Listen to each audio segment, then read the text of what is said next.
ibarat kata ketika kita berhadapan dengan perbankan, itu seperti kita sedang berperang, ya.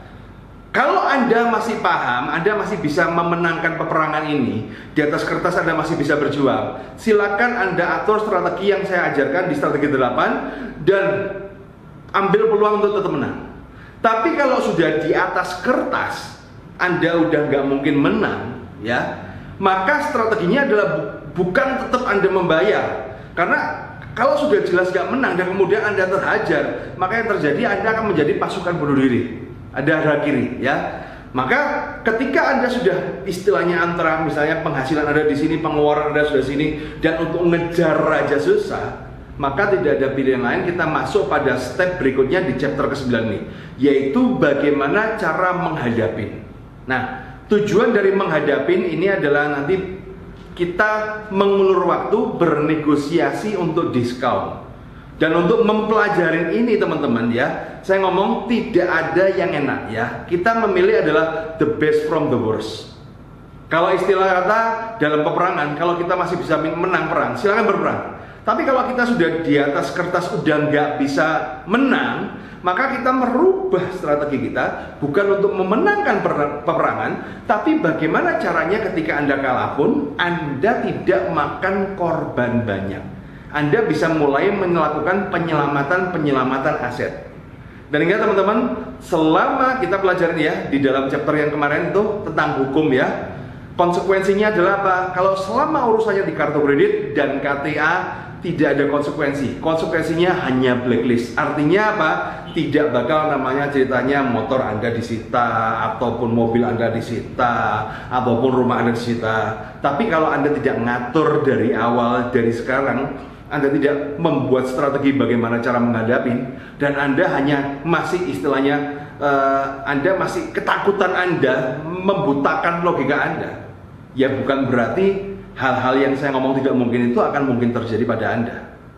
Jadi kalau Anda sudah siap, silakan Anda pelajarin strategi di sini, dan ini sudah saya ajarkan. Ini ilmu ini itu adalah hasil dari ribuan kasus yang sudah saya bantu untuk selesaikan. Dan ingat teman-teman, di sini kita tidak ada pilihan yang enak, yang ada adalah kita memilih the best from the worst.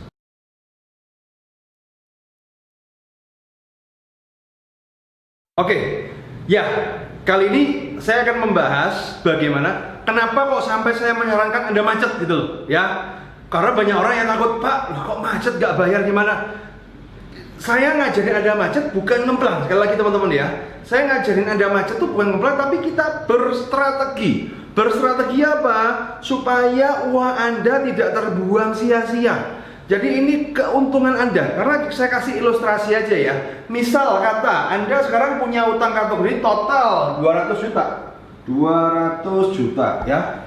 Dan Anda bayar minimum payment, ya kan? Anda bayar minimum payment per bulan, itu Anda kena minimum payment. Minimum payment 20 juta per bulan, wis ya. Nah, kalau Anda minimum payment 20 juta per bulan, teman-teman, saya mau tanya pada Anda, kalau 2 tahun lunas nggak? Ayo, nggak bakal lunas. 3 tahun pun nggak bakal lunas, ya.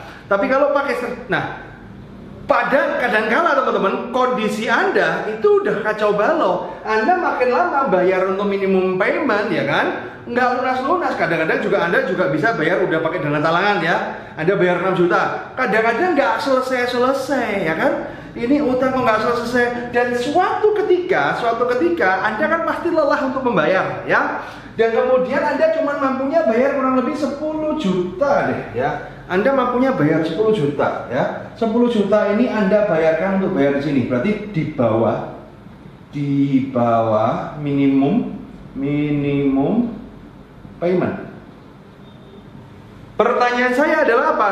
Kemana uang 10 juta ini? Nah, ya. Kemana uang 10 juta ini? Uang 10 juta Anda akan habis tertelan denda dan bunga, ya.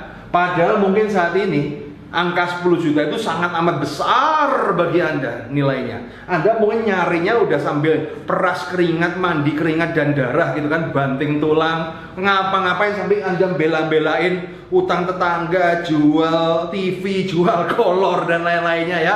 Dan akhirnya, tapi ternyata bank tidak menghargai itu. Nah, artinya apa?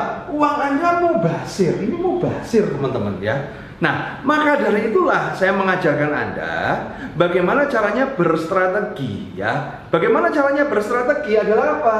Ya, daripada ini Anda bayarkan begini, lebih baik 200 juta Anda stop bayar.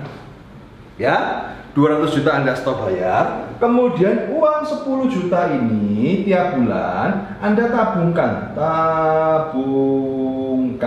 ya. Anda tabungkan teman-teman ya. Anda tabung terus 10 juta, kadang bisa 20 juta ya. Tunggu terus sampai Anda bisa minimal 3 bulan sampai 6 bulan. Kemudian satu persatu itu dinego. Artinya apa? Kalau dengan strategi nanti yang saya ajarkan di video yang lain ya, selama 6 bulan dia ini bisa diskon 50% dari pokok. Ingat ya, dari pokok, bukan dari bilik tagihan. Karena kalau 200 juta tidak dibayar setengah tahun itu bisa jadi Anda bunga dan denda dan lain-lainnya itu kurang lebih bisa sampai 250 juta, mungkin perkiraan ya. Nah, jadi apa teman-teman? Ya, diskon. Berarti kan kurang lebih 100 juta. Nah, ini begitu terkumpul 100 juta, ini Anda bayar ke sini negosiasi jeder. Nah, jadi ini adalah strategi. Artinya apa? Setiap rupiah. Jadi ketika saya ngomong macet untuk bernegosiasi ya, artinya apa?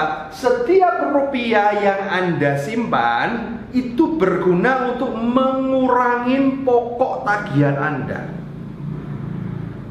Tapi kalau Anda bayar minimum payment terus atau Anda bayar tanpa strategi, uang Anda akan habis sia-sia. Duit Anda akan menguap begitu saja, tertelan dengan sistem perbankan yang cukup kejam ini.